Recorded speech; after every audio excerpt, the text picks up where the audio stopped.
Good morning, students. Today we are going to start new topic, that is Rutherford experiment. बच्चों, इतना तो हमने पढ़ लिया था कि एटम के 3 फंडामेंटल पार्टिकल्स होते हैं, इलेक्ट्रॉन्स, प्रोटॉन्स एंड न्यूट्रॉन्स। तो हम जिसमें डिस्कवरी ऑफ इलेक्ट्रॉन्स और डिस्कवरी ऑफ प्रोटॉन्स और न्यूट्रॉन्स को पढ़ चुके हैं बेटा। अब हमने इनको अरेंज करना भी सीख लिया था कि किसी एटम में ये जो फंडामेंटल पार्टिकल्स जो होते हैं वो किस तरीके से अरेंज होते हैं। जैसे थॉम्सन एटॉमिक मॉडल पढ़ा था, जिसमें हमने ये पढ़ा था कि एटम की जो स्ट्रक्चर होती है वाटरमेलन की तरह होती है, जिसमें जो वाटरमेलन के जो ब्लैक कलर के जो वीड्स जो होते हैं वो लाइक इलेक्ट्रॉन्स होते हैं, और जो खाने वाला पार्ट होता है रेड कलर का पार्ट जो होता है वो सब प्रोटॉन्स होते हैं। ये हमने इतना पढ़ लिया था। अब बच्चों बात ये आई कि जो न्यूक्लियस है, इसमें जो हम पढ़ने वाले हैं वो डिस्कवरी ऑफ न्यूक्लियस के बारे में पढ़ने वाले हैं। तो इसके लिए रदरफोर्ड ने एक एक्सपेरिमेंट किया था। वो किया था बेटा गोल्ड की फॉइल पर, मतलब गोल्ड की एक बहुत पतली सी पिन्नी टाइप थी जिसे फॉइल बोलते हैं, उस पर इन्होंने एक्सपेरिमेंट किया। इसके लिए इन्होंने एक्सपेरिमेंट के लिए चूज़ किया वो अल्फ़ा पार्टिकल्स को चूज़ किया। बेटा अल्फ़ा पार्टिकल्स का मीन्स ये होता है कि ये पॉजिटिव होती हैं और साथ ही साथ इस पर जो चार्ज होता है वो +2 होता है, और जो अल्फ़ा पार्टिकल्स होते हैं इनका मास +4 AMU होता है। तो इन्होंने जब प्रैक्टिकल किया तो जैसे ही इन्होंने अल्फ़ा रेज की बीम को गोल्ड की फॉइल जो होती है वो इनफाइनाइट एटम से मिलकर बनी होती है, तो उसके लिए उन्होंने एक एटम यूज़ किया। तो जैसे ही इन्होंने अल्फ़ा पार्टिकल्स की बीम के लिए रेज के लिए एक साथ एटम पर डाला, तो इन्होंने देखा कि मोस्ट ऑफ अल्फ़ा पार्टिकल्स जो थे वो गोल्ड फॉइल के लिए बिना डिस्टर्ब किए या बिना डिफ्लेक्शन के सीधे निकल गए, बिल्कुल सीधे निकल गए। कुछ पार्टिकल्स ऐसे थे जिनमें स्मॉल डिफ्लेक्शन हुआ, जैसे कि ये है, और कुछ पार्टिकल्स ऐसे थे कि वो जिनमें लार्ज डिफ्लेक्शन था, और जिनमें कुछ अल्फा पार्टिकल्स ऐसे थे कि जो वहाँ स्ट्राइक करके वापस 180 डिग्री के एंगल पर वापस आ गए, टर्न बैक हो गए। तो ये इन्होंने क्या ऑब्जर्व किया, सबसे पहले क्या ऑब्जर्व किया बच्चों, उन्होंने देखा कि अल्फा पार्टिकल्स कुछ अल्फा पार्टिकल्स ऐसे थे जो बिना डिफ्लेक्शन के सीधे निकल गए, कुछ ऐसे थे जिनमें स्मॉल डिफ्लेक्शन हुआ, और कुछ ऐसे पार्टिकल्स थे जिसमें लार्ज डिफ्लेक्शन हुआ। तो इन्होंने कंक्लूजन ये निकाला बेटा कि जो पार्टिकल्स सीधे निकल गए थे, इसका मीन्स ये है कि सीधे कब निकल सकते हैं कि जब उस एटम में क्या हो कि स्पेस हो, that is most of the space inside an atom is empty, कि किसी भी उस एटम के अंदर मोस्टली जो स्पेस था वो कैसा था, एम्प्टी था। इस वजह से वो पार्टिकल्स सीधे निकल गए। जब खाली होगा तभी तो सीधे जाएंगे बेटा। उसके बाद हमने ये पढ़ा कि जैसे ये तो पढ़ा है हमने कि जब पॉजिटिव चार्ज होते हैं, जब उन दोनों को एक पास लाया जाता है वो एक दूसरे को रिपल करते हैं, और पॉजिटिव और नेगेटिव जो होते हैं वो एक दूसरे को अट्रैक्ट करते हैं।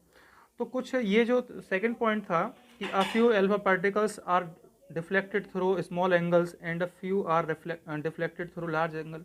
ऐसा इसलिए हुआ बेटा, उन्होंने कन्क्लूजन ये निकाला कि ऐसा इसलिए हुआ होगा कि उनके पाथ में कहीं ना कहीं पॉजिटिव चार्ज आया होगा, that is very few were deflected from their path, that is the positively charged occupies very little space, कि कहीं ना कहीं उस एटम में या कहीं ना कहीं उस एटम में एक स्पेस ऐसा होगा जहाँ पर पॉजिटिव चार्ज होगा। कुछ ना कुछ पॉजिटिव चार्ज होगा।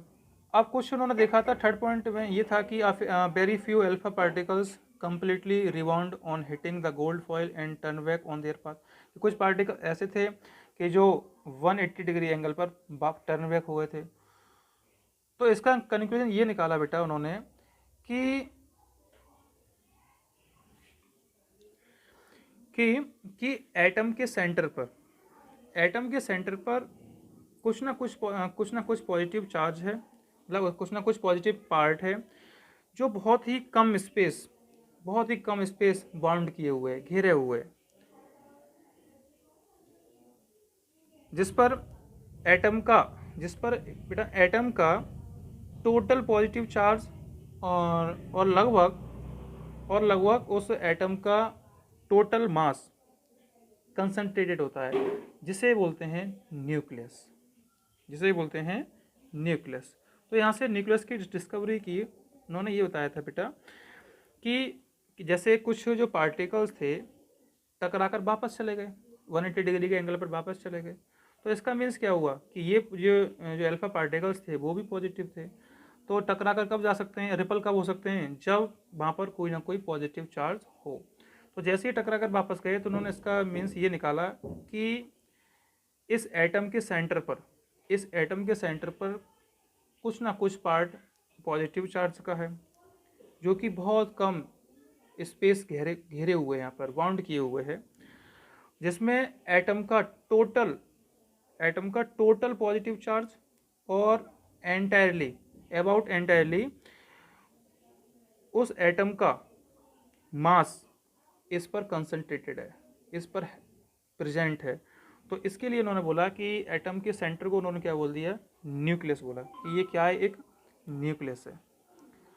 तो यहाँ से इसके फीचर्स ये निकले बेटा कि जो न्यूक्लियस होता है, किसी भी एटम का जो न्यूक्लियस होता है वो पॉजिटिव चार्ज होता है, और साथ ही साथ जो किसी भी एटम का जो न्यूक्लियस होगा is very dense and hard, बहुत ही ज़्यादा हार्ड होगा। हार्ड का मीन्स ये कि अगर ये हार्ड नहीं होता तो ये पॉजिटिव जो रेज थी काफ़ी हैवी थी, इनकी स्पीड जो काफ़ी ज़्यादा थी कि इसको स्ट्राइक करके निकल जाते हैं, आर पार निकल जाती है। लेकिन जब ये टर्न बैक हो गई तो इसका मीन्स क्या है कि ये जो न्यूक्लियस होगा बहुत ही ज़्यादा हार्ड है।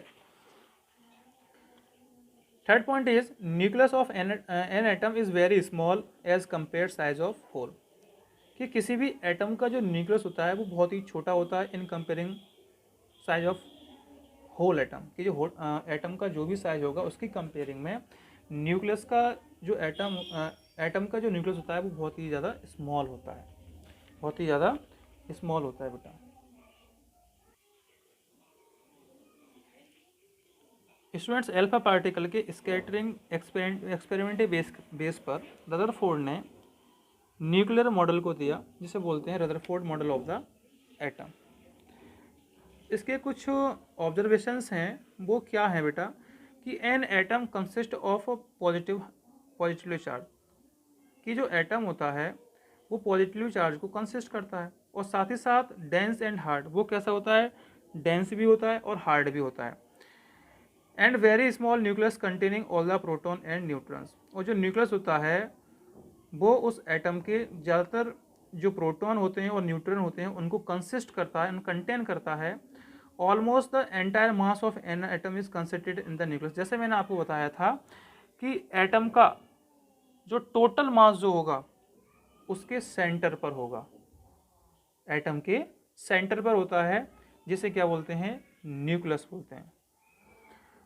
द न्यूक्लियस सेकेंड पॉइंट ये है बेटा कि the nucleus is surrounded by negatively charge electron, कि न्यूक्लियस के चारों ओर नेगेटिवली चार्ज इलेक्ट्रॉन होते हैं, और जो इलेक्ट्रॉन होते हैं उसके चारों ओर एक सर्कुलर पाथ पर मोशन करते रहते हैं, और उस सर्कुलर पाथ को बोलते हैं ऑर्बिट। क्या बोलते हैं, इस सर्कुलर पाथ के लिए बोलते हैं बेटा, इलेक्ट्रॉन की सर्कुलर पाथ को बोलते हैं ऑर्बिट्स।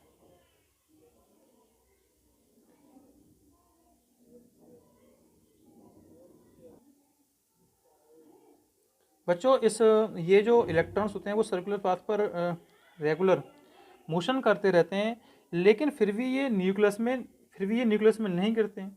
ऐसा क्यों होता है? क्योंकि बेटा जब भी कोई ऑब्जेक्ट सर्कुलर पाथ पर मोशन करता है तो उसमें एक सेंट्रीपिटल फोर्स अप्लाई हो जाता है, जो उस न्यूक्लियस के अंदर जो भी स्टेबल इलेक्ट्रोस्टैटिक फोर्स होगा उसको बैलेंस कर देगा। इलेक्ट्रॉन जब मूव करेंगे तो उसमें क्या होगा कि इलेक्ट्रॉन जब मूव करेंगे तो वो इसके सेंटर की तरफ जाएंगे, ठीक है। अब सेंटर की तरफ जाएंगे तो ये हो सकता है कि ये गिर जाएं, लेकिन ये गिरते नहीं है। ऐसा गिरते क्यों नहीं है? क्योंकि जो न्यूक्लियस होता है उस पर electrostatic force of attraction apply होता है, और ये इलेक्ट्रोमैग्नेटिक फोर्स ऑफ अट्रैक्शन जो है इस इलेक्ट्रॉन के सेंट्रीपिटल फोर्स को बैलेंस कर देता है। इस वजह से ये जो इलेक्ट्रॉन्स हैं वो न्यूक्लियस पर नहीं गिरते हैं। एटम पर जो चार्ज होता है एटम जो होता है वो इलेक्ट्रिकली न्यूट्रल होता है। ऐसा क्यों होता है? Because number of atoms, number of protons and number of electrons जो होते हैं वो किसी एटम पर इक्वल होते हैं। और किसी भी एटम का ज़्यादातर पार्ट जो होता है वो इस एम्प्टी होता है। किसी भी एटम का मोस्टली पार्ट जो होगा वो कैसा होगा बेटा? एम्प्टी स्पेस होगा। अब बच्चों इस रदरफोर्ड ने जो मेडल दिया था इसकी कुछ कमियां थी। इसकी कमियां क्या थी कि ये एटम की स्टेबिलिटी को नहीं बता पाए। एटम की स्टेबिलिटी को नहीं बता पाए। सबसे बड़ी कमी क्या थी, ड्रॉबैक्स क्या थी कि a major drawback of Rutherford's model of atom is it does not explain the stability of atom. ये एटम की स्टेबिलिटी को नहीं बता पाए। स्टेबिलिटी का मीन्स क्या है बेटा? कि ये जो है इलेक्ट्रोमैग्नेटिक थ्योरी ऑफ फिजिक्स थी उसको नहीं बता पाए, उसको सेटिस्फाई नहीं कर पाए। उसके अकॉर्डिंग क्या होता है कि जब कोई भी चार्ज पार्टिकल एक्सेलरेटेड मोशन करता है तो उसकी एनर्जी लगातार, वो अपनी एनर्जी को लगातार लॉस करता रहता है, खोता रहता है। लेकिन इनके अकॉर्डिंग, अब जैसा कि इन्होंने बताया था कि इलेक्ट्रॉन जो होते हैं वो न्यूक्लियस के चारों ओर कंटिन्यूस मूव करते रहते हैं, लेकिन कभी ना कभी तो उनकी एनर्जी जो होगी वो लॉस होगी। जब वो लॉस होगी तो वो इस को ये नहीं बता पाए कि जब वो एनर्जी लॉस होगी तो वो इलेक्ट्रॉन जो होगा उस न्यूक्लियस पर गिरेगा या नहीं गिरेगा, तो वो इस स्टेबिलिटी को नहीं बता पाए। तो सबसे बड़ी जो मेजर ड्रॉबैक जो थी इस मॉडल की वो ये थी बेटा।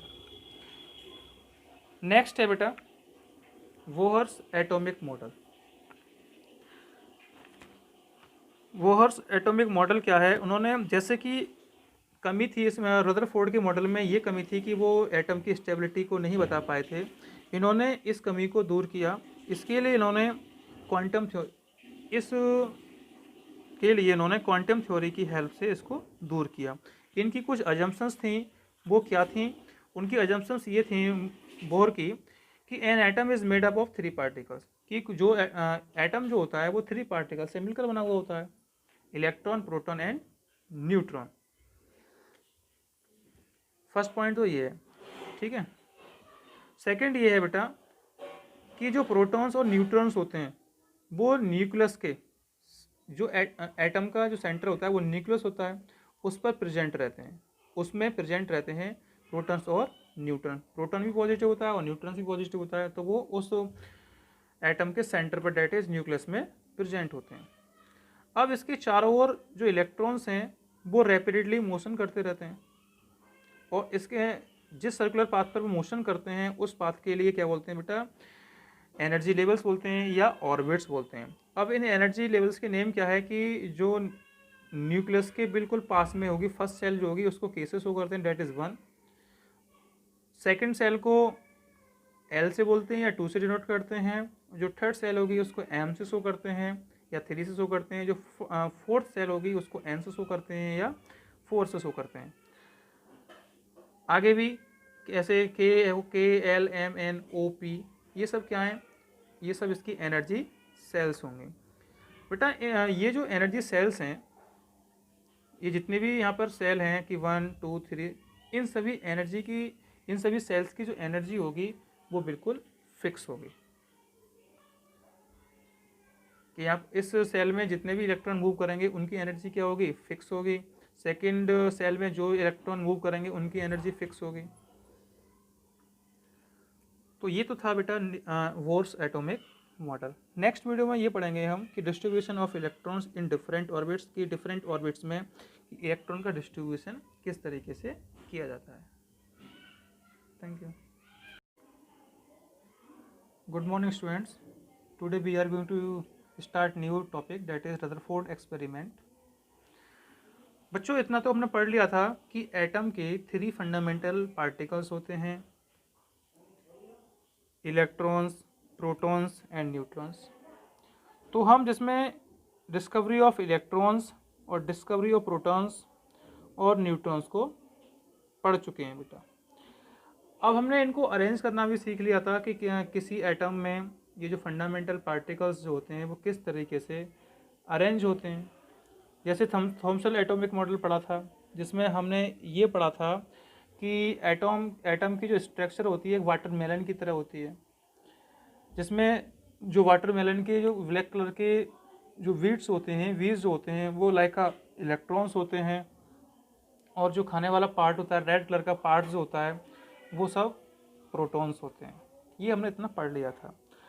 अब बच्चों बात ये आई कि जो न्यूक्लियस है, इसमें जो पढ़ने वाले हैं वो डिस्कवरी ऑफ न्यूक्लियस के बारे में पढ़ने वाले हैं।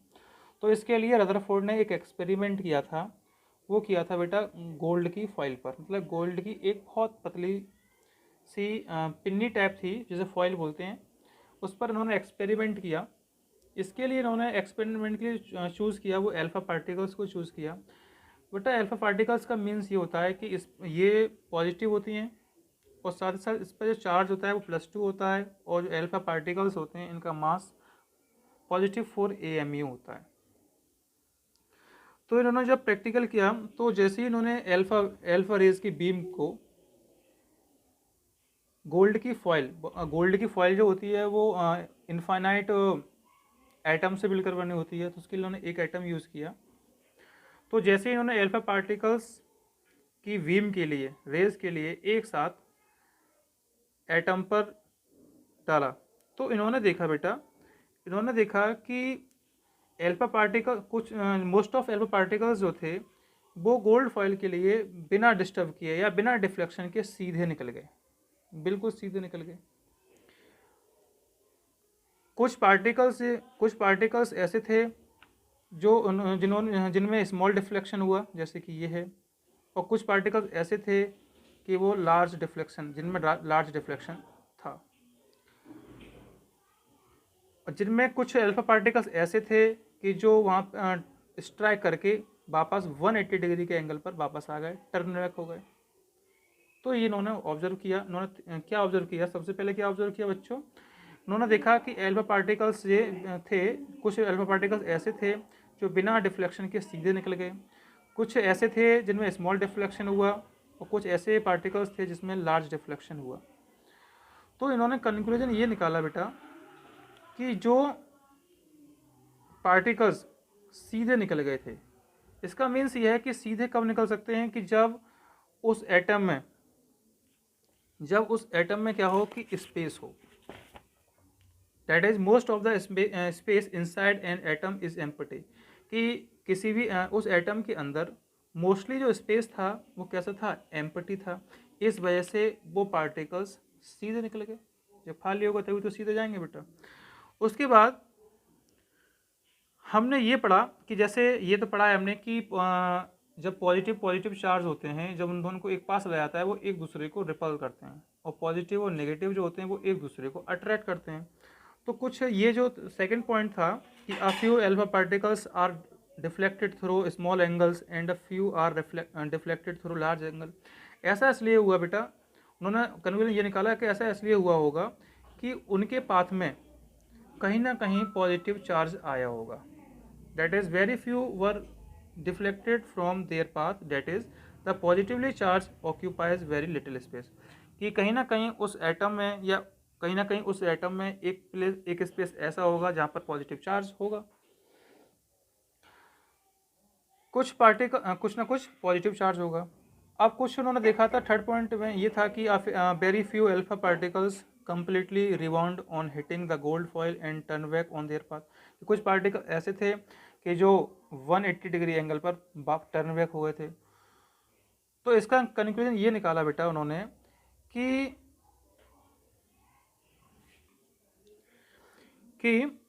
एटम के सेंटर पर कुछ ना कुछ पॉजिटिव चार्ज है, मतलब कुछ ना कुछ पॉजिटिव पार्ट है जो बहुत ही कम स्पेस बाउंड किए हुए, घेरे हुए, जिस पर एटम का टोटल पॉजिटिव चार्ज और लगभग उस एटम का टोटल मास कंसंट्रेटेड होता है, जिसे बोलते हैं न्यूक्लियस, जिसे बोलते हैं न्यूक्लियस। तो यहाँ से न्यूक्लियस की डिस्कवरी की उन्होंने ये बताया था बेटा कि जैसे कुछ जो पार्टिकल्स थे टकराकर वापस चले गए, 180 डिग्री के एंगल पर वापस चले गए। तो इसका मीन्स क्या हुआ कि ये जो अल्फा पार्टिकल्स थे वो भी पॉजिटिव थे। तो टकराकर कब जा सकते हैं, रिपल कब हो सकते हैं, जब वहाँ पर कोई ना कोई पॉजिटिव चार्ज हो। तो जैसे ही टकराकर वापस गए तो उन्होंने इसका मीन्स ये निकाला कि इस एटम के सेंटर पर, इस एटम के सेंटर पर कुछ ना कुछ पार्ट पॉजिटिव चार्ज का है, जो कि बहुत कम स्पेस घेरे घेरे हुए यहाँ पर बाउंड किए हुए हैं, जिसमें एटम का टोटल पॉजिटिव चार्ज और एंटायरली उस एटम का मास इस पर कंसंट्रेटेड है, इस पर प्रेजेंट है। तो इसके लिए उन्होंने बोला कि एटम के सेंटर को उन्होंने क्या बोल दिया, न्यूक्लियस बोला कि ये क्या है, एक न्यूक्लियस है।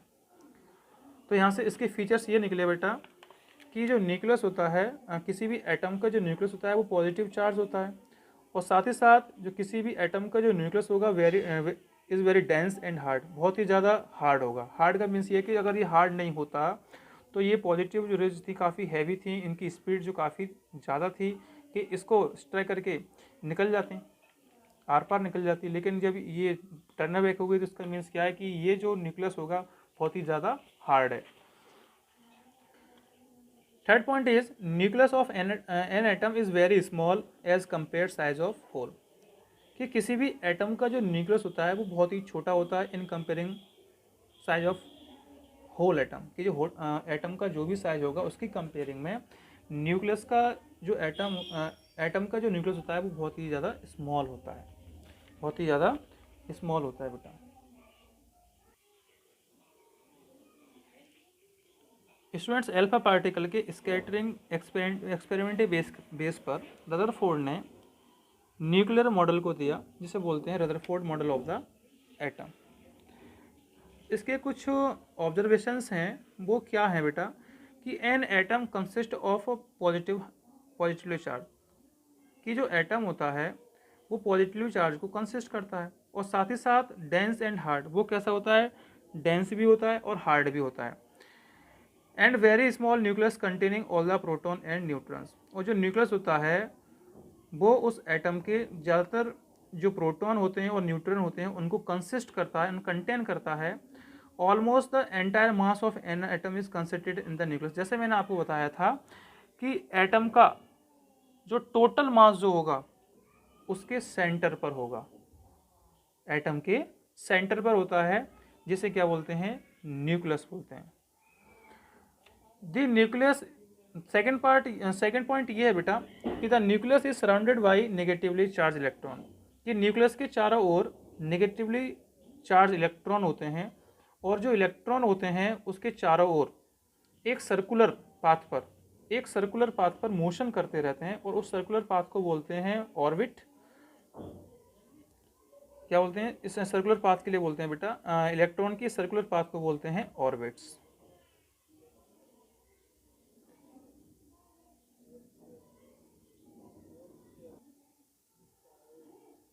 बच्चों, ये जो इलेक्ट्रॉन्स होते हैं वो सर्कुलर पाथ पर रेगुलर मोशन करते रहते हैं, लेकिन फिर भी ये न्यूक्लियस में नहीं गिरते हैं। ऐसा क्यों होता है? क्योंकि बेटा जब भी कोई ऑब्जेक्ट सर्कुलर पाथ पर मोशन करता है तो उसमें एक सेंट्रीपिटल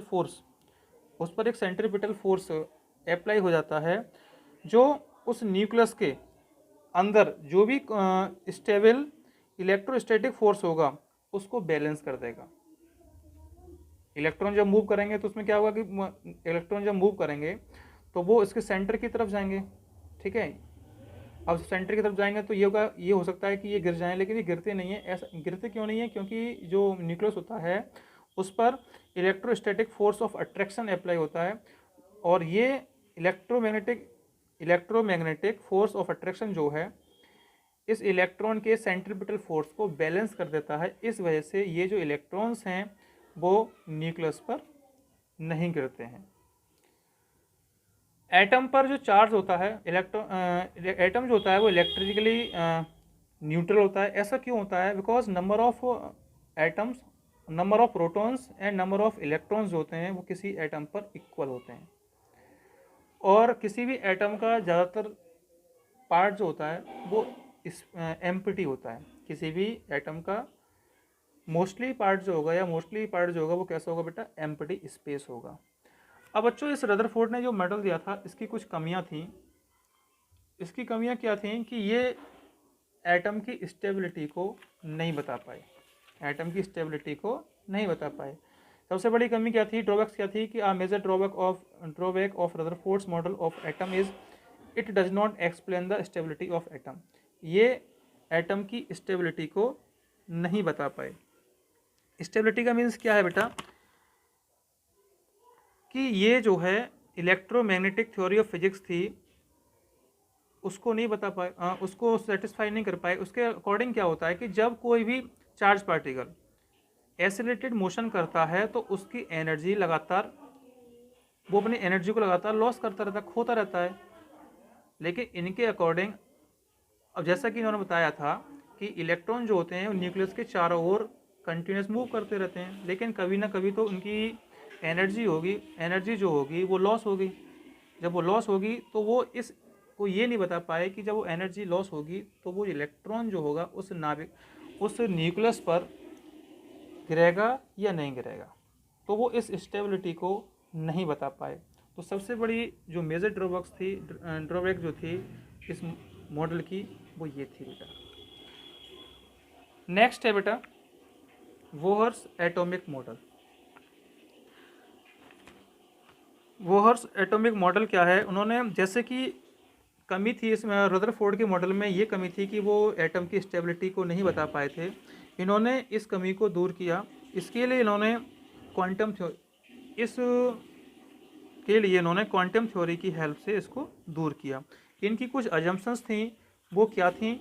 उनकी अजम्पशंस ये थी बोर की कि an atom is made up of 3 particles, कि जो एटम जो होता है वो 3 पार्टिकल से मिलकर बना हुआ होता है, electron, proton and neutron. First point तो ये है, ठीक है। सेकंड ये है बेटा कि जो प्रोटॉन्स और न्यूट्रॉन्स होते हैं वो न्यूक्लियस के, जो एटम का जो सेंटर होता है वो न्यूक्लियस होता है, उस पर प्रेजेंट रहते हैं, उसमें प्रेजेंट रहते हैं प्रोटॉन्स और न्यूट्रॉन। प्रोटॉन भी पॉजिटिव होता है और न्यूट्रॉन भी पॉजिटिव होता है, तो वो उस एटम के सेंटर पर, डेट इज न्यूक्लियस में प्रेजेंट होते हैं। अब इसके चारों ओर जो इलेक्ट्रॉन्स हैं वो रैपिडली मोशन करते रहते हैं, और इसके जिस सर्कुलर पाथ पर वो मोशन करते हैं उस पाथ के लिए क्या बोलते हैं बेटा? एनर्जी लेवल्स बोलते हैं या ऑर्बिट्स बोलते हैं। अब इन एनर्जी लेवल्स के नेम क्या है कि जो न्यूक्लियस के बिल्कुल पास में होगी फर्स्ट सेल जो होगी उसको के से शो करते हैं, डेट इज़ 1। सेकेंड सेल को एल से बोलते हैं या 2 से डिनोट करते हैं। जो थर्ड सेल होगी उसको एम से शो करते हैं या 3 से शो करते हैं। जो फोर्थ सेल होगी उसको एन से शो करते हैं या 4 से शो करते हैं। आगे भी ऐसे के L M N O P, ये सब क्या हैं? ये सब इसकी एनर्जी सेल्स होंगे बेटा। ये जो एनर्जी सेल्स हैं, ये जितने भी यहाँ पर सेल हैं कि 1 2 3, इन सभी सेल्स की जो एनर्जी होगी वो बिल्कुल फिक्स होगी, कि आप इस सेल में जितने भी इलेक्ट्रॉन मूव करेंगे उनकी एनर्जी क्या होगी? फिक्स होगी। सेकंड सेल में जो इलेक्ट्रॉन मूव करेंगे उनकी एनर्जी फिक्स होगी। तो ये तो था बेटा Bohr's atomic model. Next video में ये पढ़ेंगे हम कि distribution of electrons in different orbits, की डिफरेंट ऑर्बिट्स में इलेक्ट्रॉन का डिस्ट्रीब्यूशन किस तरीके से किया जाता है। Thank you.